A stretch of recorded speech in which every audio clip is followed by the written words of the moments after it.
Okay, welcome back future flare. आज हम study करने वाले हैं call by value and call by reference. तो कॉल बाय वैल्यू की बात करते हैं। The function gets a copy of data. इस बात को हम एग्जांपल की मदद से समझते हैं। तो हम क्या करते हैं, एक प्रोग्राम बनाते हैं। तो मैंने क्या किया, एक फंक्शन बना लिया चेंज वैल्यू नाम से, और एक्स इसका क्या है, पैरामीटर है। मतलब जब भी इस फंक्शन को कॉल किया जाएगा तो एक वैल्यू भेजी जाएगी इंटीजर टाइप की। और यहाँ पे हमने क्या कर दिया, उस x की वैल्यू को अपडेट कर दिया। जो भी भेजी जाएगी उसके बाद हमने क्या कर दिया, 50 स्टोर करवा देना है। और हम एक मेन फंक्शन बना लेते हैं। मेन में हमने एक नम नाम से वेरिएबल को इनिशियलाइज करवा दिया 10 से, और यहाँ पे उस फंक्शन को कॉल कर लिया जो हमने ऊपर बनाया चेंज वैल्यू। और उसके अंदर क्या भेज दिया, हमने नम को भेज दिया। नम मतलब जो भी उसकी वैल्यू है उसको भेज दिया। उसके बाद हमने इसका क्या कर दिया, एक मैसेज प्रिंट करा सी आउट, और नम की वैल्यू को प्रिंट करवा दिया।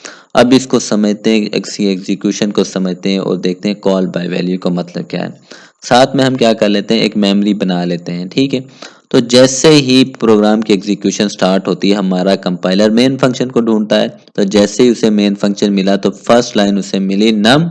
तो नम नाम का क्या हो जाएगा, एक स्टोरेज बॉक्स बन जाएगा हमारा मेमोरी के अंदर। और ये उसका क्या है, एड्रेस है, और ये उसका नेम है, और उसकी वैल्यू क्या है, 10। तो 10 इसके अंदर क्या करती है, हमने स्टोर करवा दी। नेक्स्ट लाइन पे आए। नेक्स्ट लाइन पे हमें क्या मिला, चेंज वैल्यू, यानी फंक्शन को कॉल किया गया है। और यहाँ पे क्या भेजा गया है, नम। नम में क्या है, 10। तो यहाँ पे ओरिजिनल वैल्यू नहीं भेजी जाएगी बल्कि एक कॉपी भेज दी जाएगी। ठीक है, तो यहाँ पे क्या भेजा जाएगा, 10 भेजा जाएगा जो हमारा एक्स रिसीव करेगा।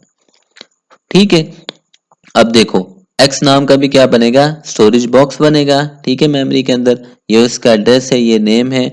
और जो कॉपी यहाँ से भेजी थी 10 थी ना, तो 10 ही यहाँ पे भेजा था। वो 10 की क्या हो गई, एक और कॉपी बन गई जो एक्स वेरिएबल के अंदर स्टोर करवा दी गई, या एक्स स्टोरेज बॉक्स के अंदर स्टोर करवा दी गई। ठीक है, उसके बाद x की वैल्यू को क्या कर दिया, अपडेट कर दिया। तो 10 से काट के अब क्या कर दिया, हमने 50 कर दिया। ठीक है, जब फंक्शन एंड हुआ, हमारा कंट्रोल यहाँ पे आया। तो अब यहाँ पे क्या होगा, मैसेज प्रिंट होगा वैल्यू ऑफ नम। हम आउटपुट स्क्रीन भी बना लेते हैं। यहाँ पे क्या होगा, मैसेज प्रिंट होगा, उसके बाद नम की वैल्यू। तो नम की वैल्यू क्या है, 10। यहाँ पे हमने अपडेट की थी, लेकिन अपडेट कौन सी वैल्यू हुई है, जो कॉपी वैल्यू थी उस वो अपडेट हुई है, जो ओरिजिनल वैल्यू थी वो अपडेट नहीं हुई है। इसको बोलते हैं कॉल बाय वैल्यू। ठीक है, जो ओरिजिनल वैल्यू है उसको चेंज नहीं किया गया। देखो यहाँ पे 10 थी, जब हम उसको प्रिंट करवाएंगे तो देखो नम के अंदर जो वैल्यू थी वही प्रिंट हुई है, अपडेट नहीं हुई। ठीक है, तो चेंज कौन सी हुई थी, अपडेट कौन सी हुई थी, एक्स की वैल्यू जो कॉपी हमने यहाँ पे रखवाई थी वो वैल्यू अपडेट हुई है। तो इसको बोलते हैं कॉल बाय वैल्यू। अब हम देते हैं कॉल बाय रेफरेंस। ठीक है, अब call by reference, the function gets direct access to the original data. इसमें क्या होगा, ओरिजिनल डेटा को प्रोवाइड किया जाएगा। अब ये सेम प्रोग्राम है। अब इसमें हमने चेंजिंग क्या की थी, यहाँ पे क्या था, हमारा सिंपल वेरिएबल था। ठीक है, इंटेक्स, लेकिन यहाँ पे हमारा क्या है, पॉइंटर है। ठीक है, देखो स्टेरिक लगा हुआ है, डी रेफरेंस ऑपरेटर जिसको हम बोलते हैं। तो ये क्या बताता है कि ये क्या बन गया, एक वेरिएबल, एक पॉइंटर है। ठीक है, उसके बाद हमने इस पॉइंटर की वैल्यू को अपडेट कर दिया। ठीक है, 50 कर दिया। जो भी पीछे से हमें रिसीव होगा उसको हम क्या कर देंगे, यहाँ पे अपडेट कर देंगे, 50 कर देंगे।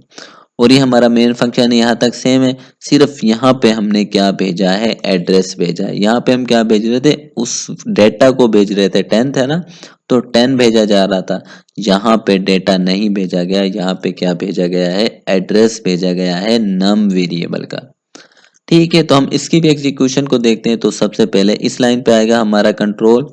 तो हम मेमोरी बना लेते हैं। तो नम नाम से फिर क्या होगा, हमारा एक वेरिएबल बनेगा, एक स्टोरेज बॉक्स बनेगा, और इसकी वैल्यू 10 यहाँ पे स्टोर हो जाएगी। फिर फंक्शन कॉल होगा। अब इस दफा फंक्शन में एड्रेस जाएगा। तो यहाँ पे आएगा, तो एक्स नाम का भी क्या बन गई, स्टोरेज बॉक्स बन गई।